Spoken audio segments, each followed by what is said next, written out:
Welcome back to Georgina Life.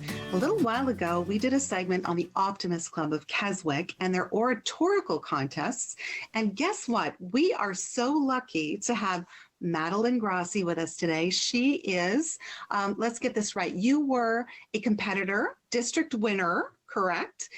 Regional competitor in the Optimist Club oratorical contest. Welcome to the show, Madeline.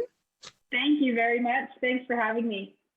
It's a real honor to have you with us. And one of the reasons it's such an honor is that you've been through this process. You really advanced in the whole process. Can you share with people how it felt, why you did it, and all of that stuff? So first of all, how did you get involved in the whole thing?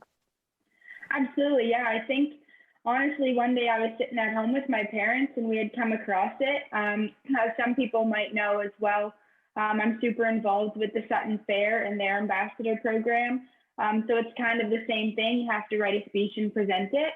So I knew I loved public speaking and I wanted to do this. So I just sat down one day, looked up the topic and started to write my speech.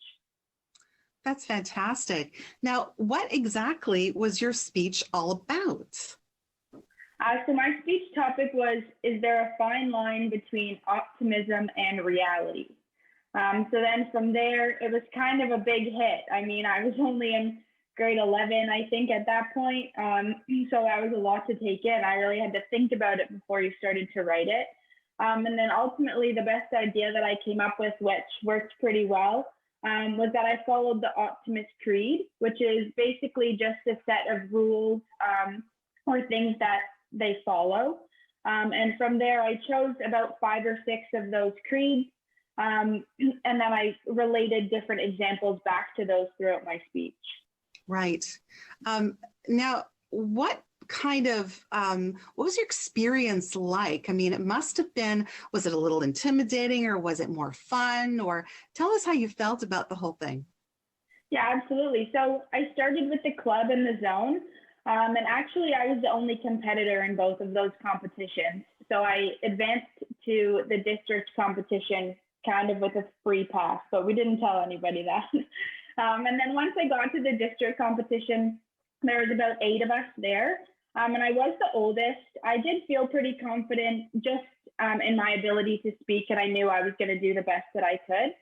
And then from then on, it was a shock. I won first place, which also came with a bursary for school. And then from then on, I was the one who got to represent our district at St. Louis University for the regional and the world competition. That's great. Now, what advice would you give to people who are considering entering the competition?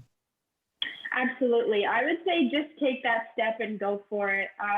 You're never going to regret trying. And ultimately, the thing that I go by is I always want to know what it was like to do something. So if I don't do it, I'm never going to know. So take that risk and just be you. Now, how can people find out more about the oratorical contest? Absolutely. Just go check out their website or their Facebook page, the Optimist Club of Keswick, and they'll have all the details there. Thank you so much, Madeline. And for those of you at home, don't go away. We'll be right back with more Georgina Life.